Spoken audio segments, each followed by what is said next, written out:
So Horizon Zero Dawn. The nicest thing for me was the difference between Alien Isolation, the world of Alien Isolation, and the world of Horizon. To go from claustrophobic corridors and terror into this beautiful, colourful, lush world, and that was incredibly inspiring, wasn't it? To Yeah, ride through the world? for me, that game, I still look back every time I think about that process.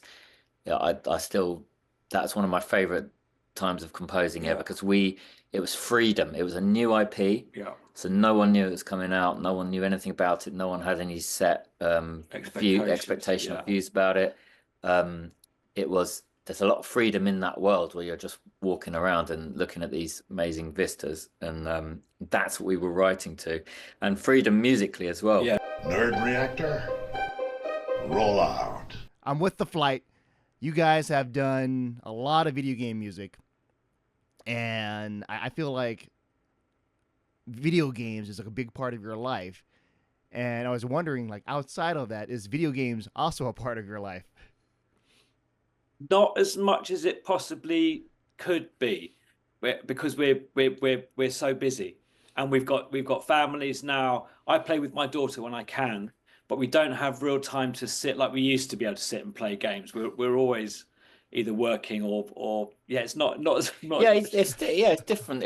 They are a big part of our lives, but it's more like it's because we're part of the world now. It's part of us in a different way, isn't it? It's like anything when you turn professional at it. You know, obviously, like music like started off for both of us as a hobby and a passion, and then it becomes your profession, and then it takes over your life in a different way. Yeah, you don't necessarily like things get ruined when you work on them. Like, you know, games, unless you play. You know, I try, if I do get time to play a game, I try and play games that are completely different than anything that we've worked on, or else you're just like listening and seeing how things work and seeing how the music system works and things like that. Just like, you know, with music, I like listening to stuff that I would never write. So, you know, it's more of a escapist thing, yeah.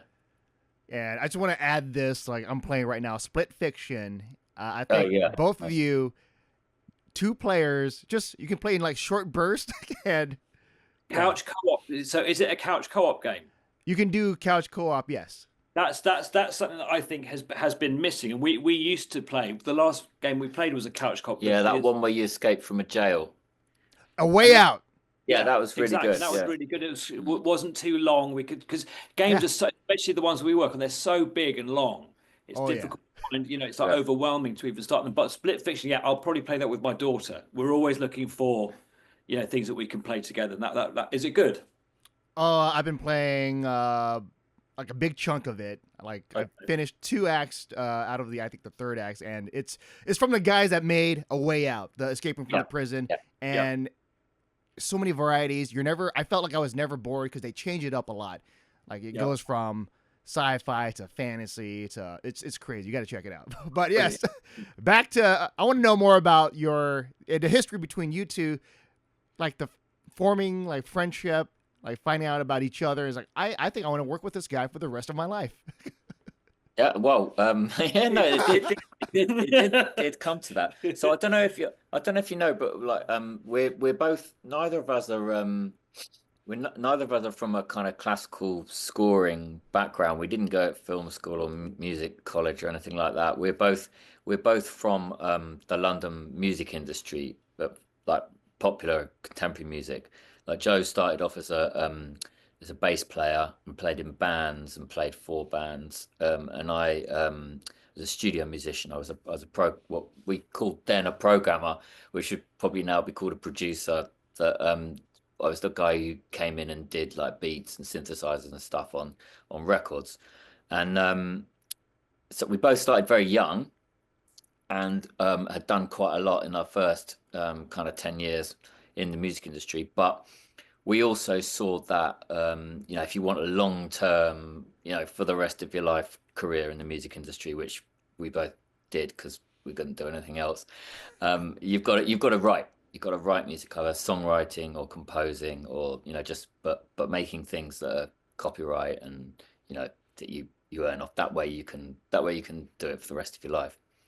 And I did quite a lot of songwriting. Joe did quite a lot of songwriting. We kind of met through that, didn't we? Yeah.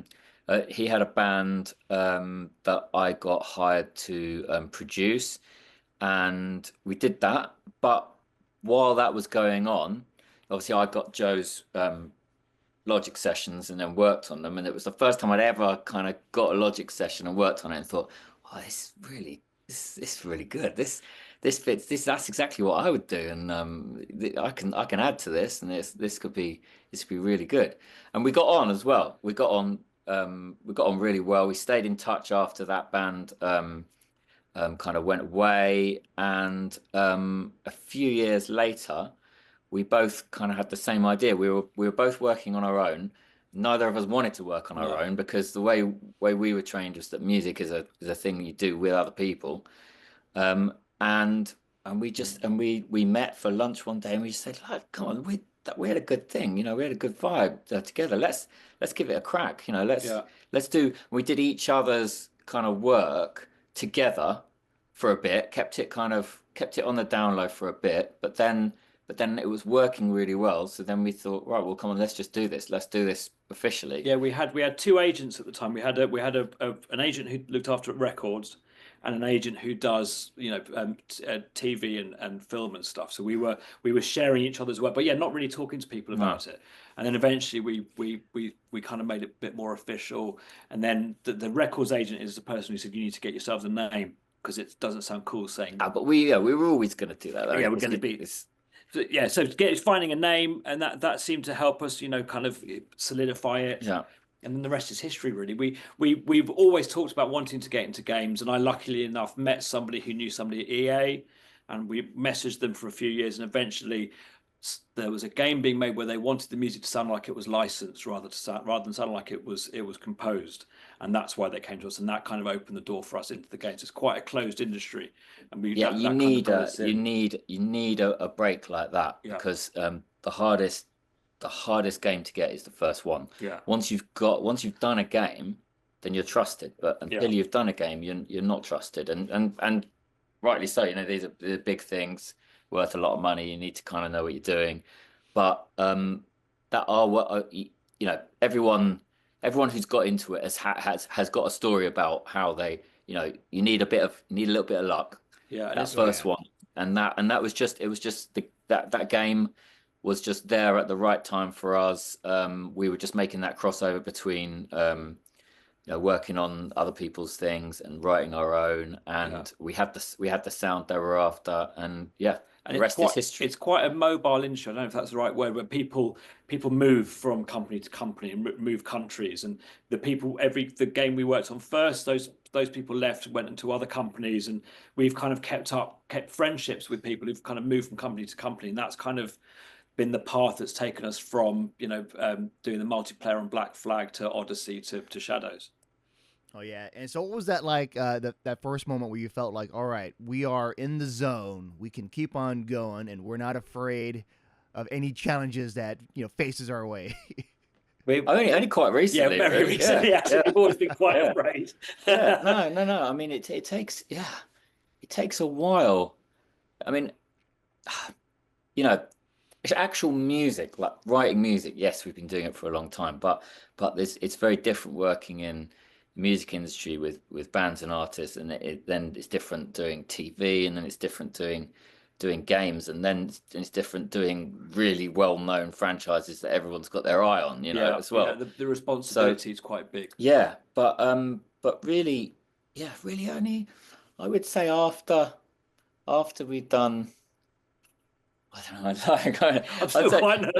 No. I'd say the last sort of 5 years or so. I think we've got this now. Yeah, we're pretty confident. I think people know what we do. But every now and again, there's a like we were with coming on to Assassin's Creed. It's a franchise where I love the music and I love the game. It was the first game was the one that, you know, I remember seeing the trailer for the first game and being wowed by it, and then all the scores, you know, the music that Ubisoft, the composers they bring in, the music, it's always brilliant. So there was, when we first started working on Assassin's Creed, it's like, wow, it's an Assassin's Creed game. And you've got that pressure, and then the pressure of the amount of music you have to do, the size of the game, because these open world games are huge.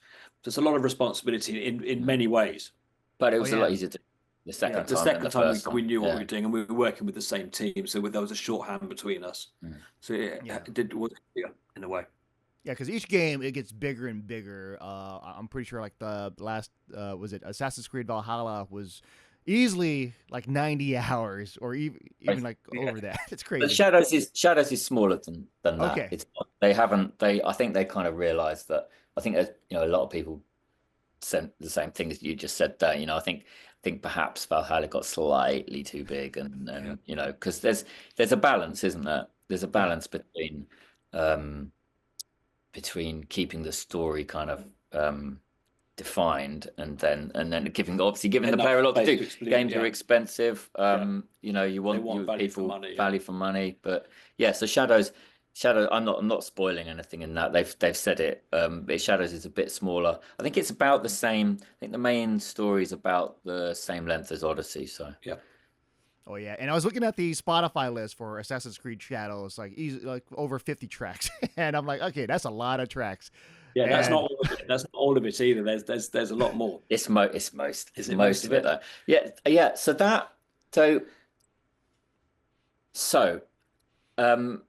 obviously that is a lot of the music. If it was completely up to us, I think we'd do a more we'd cut it down a bit and kind of do more like OSTs were when we were younger. But this is what the game playing public seems they want to hear everything that they heard in the game, and so that's cool. We got to do a I don't know. Actually, I don't know if that's actually been announced. Has it? No. I won't say what.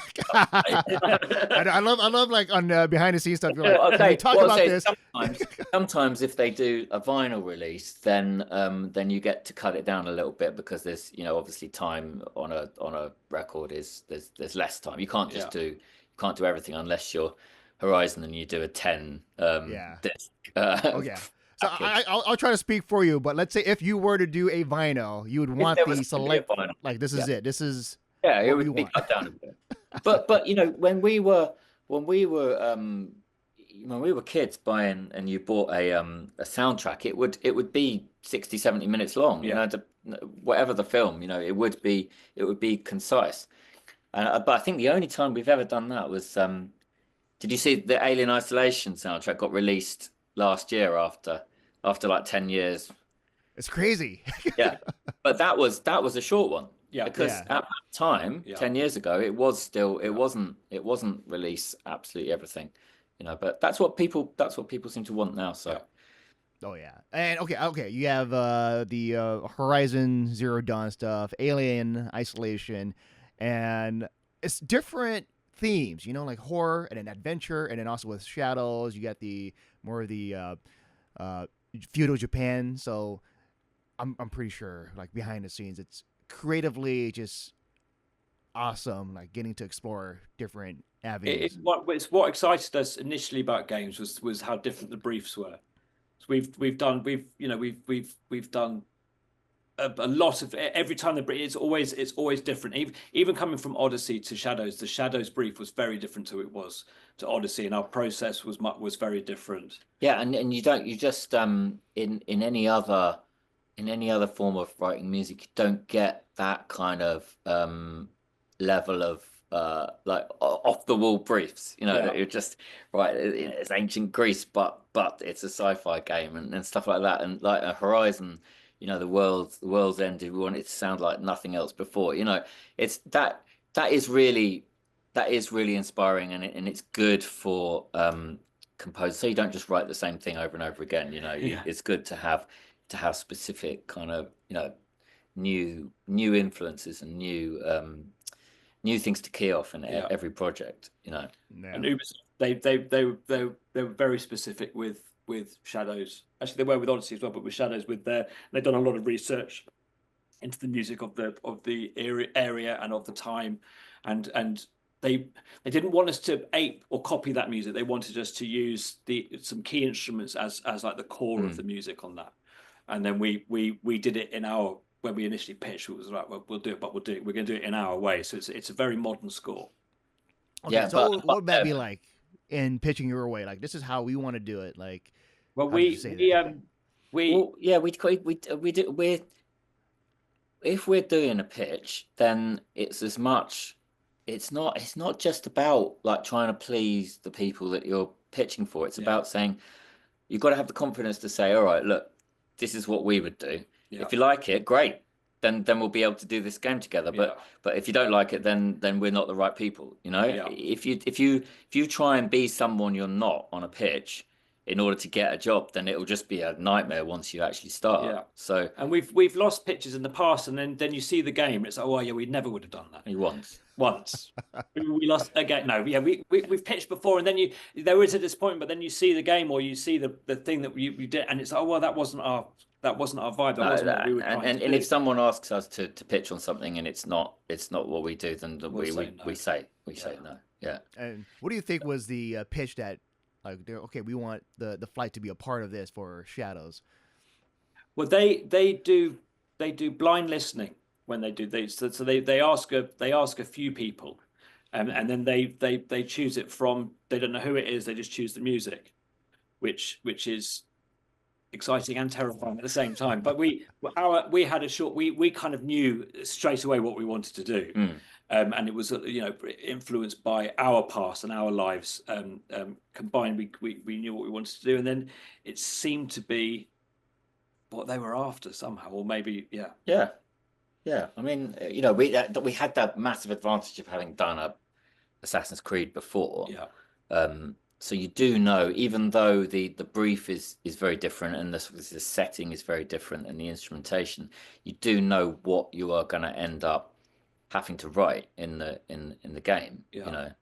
Although we did that did change as well a bit, but yeah, so you know the overall feeling. The great thing about Assassin's Creed franchise is you've got a lot of different scores, but they've also all got a link as well. All the games have got a link, even though they are set in very different times. Oh yeah.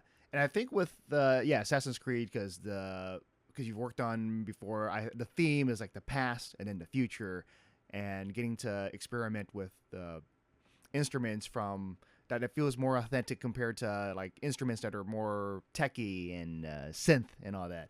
However you want to say it. It's a combination of the two. That's how you get that Assassin's Creed sound. Yeah, we found a combination of sci-fi and historical influences. And we found a selection of Japanese musicians from London and work with them, and that was really inspiring as well, because we've seen the instruments, we've seen them being played, but being in a room with somebody and watching them actually doing it is incredible, and that was really inspiring and fed back into what we were doing. And they're very difficult instruments to master. Yeah. Was there like a surprise in terms of, like I said, the instruments, like, we should use more of this because I never heard it like that and I want more of that? Yeah, absolutely. No, we haven't. I mean, really, we really hadn't. We'd never worked with those instruments before. I mean, I spent quite a lot of time in Japan when I was younger working, so I was aware of the instruments and what they sounded like and things like that. And I'd seen concerts and things, but we'd never worked with them in our music before. So yeah, and like things like the shamisen are really quite versatile instruments. They have a lot of different playing styles that sound like different things to us. When we hear them, it can be very beautiful, it can be very percussive, and that sort of stuff.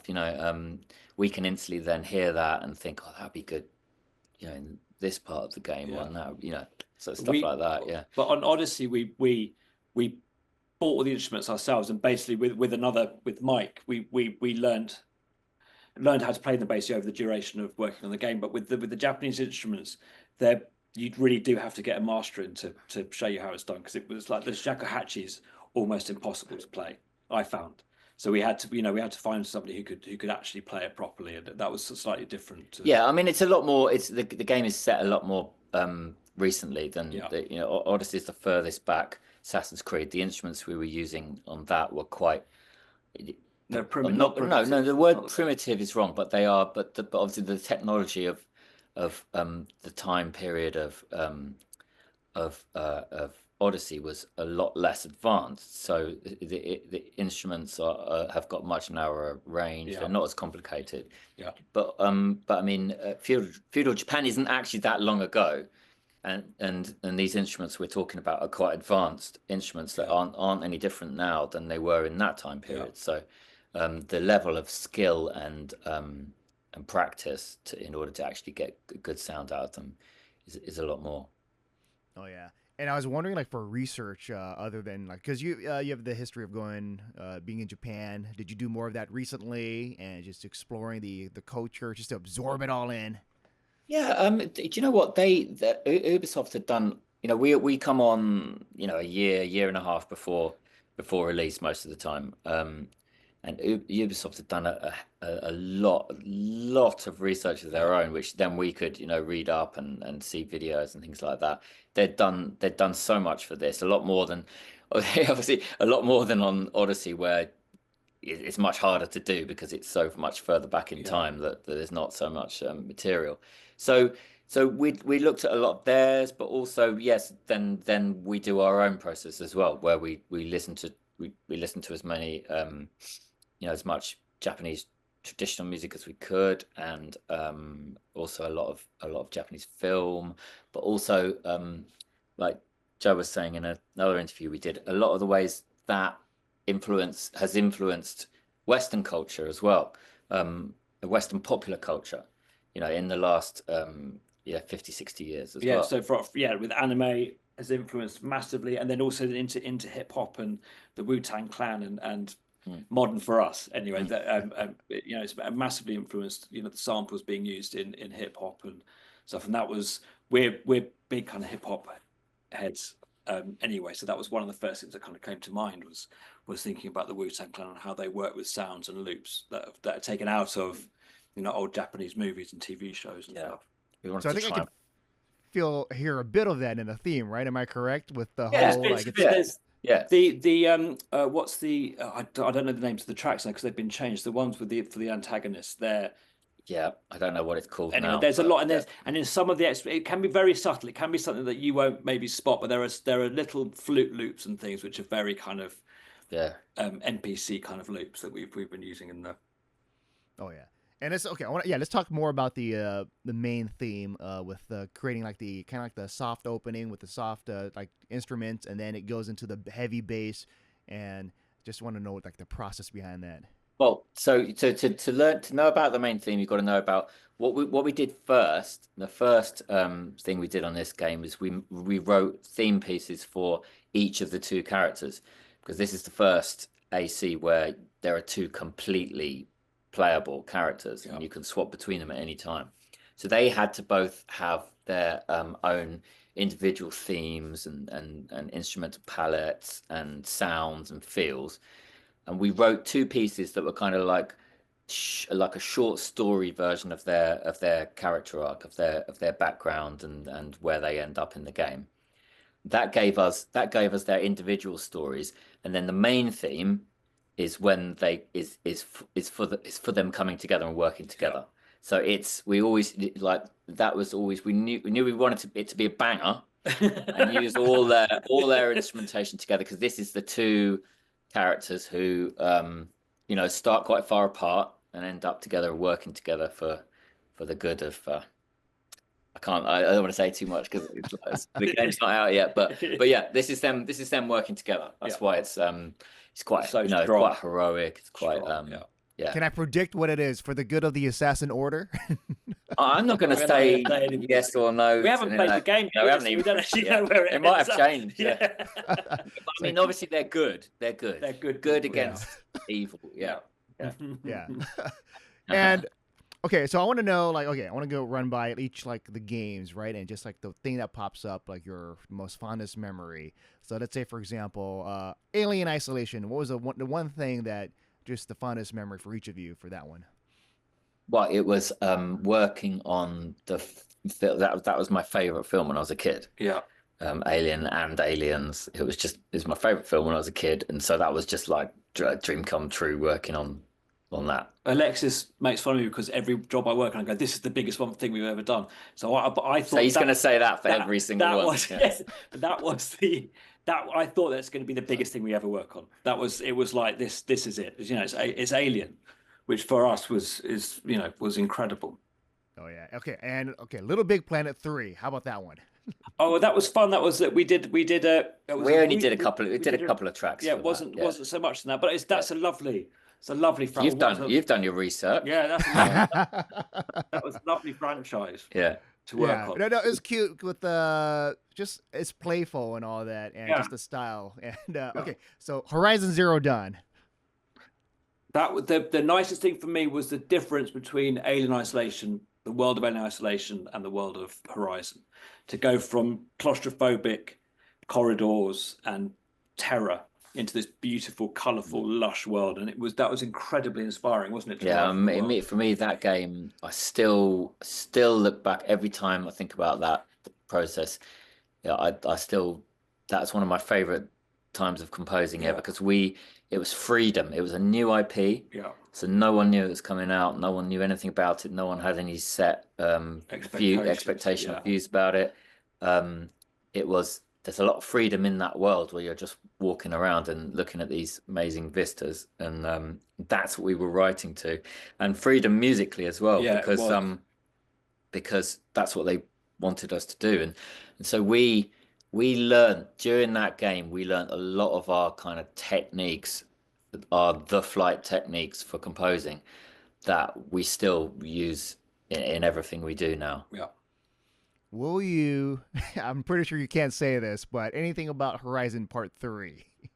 I know. We've literally no idea. No idea. Yeah, genuinely. Yeah.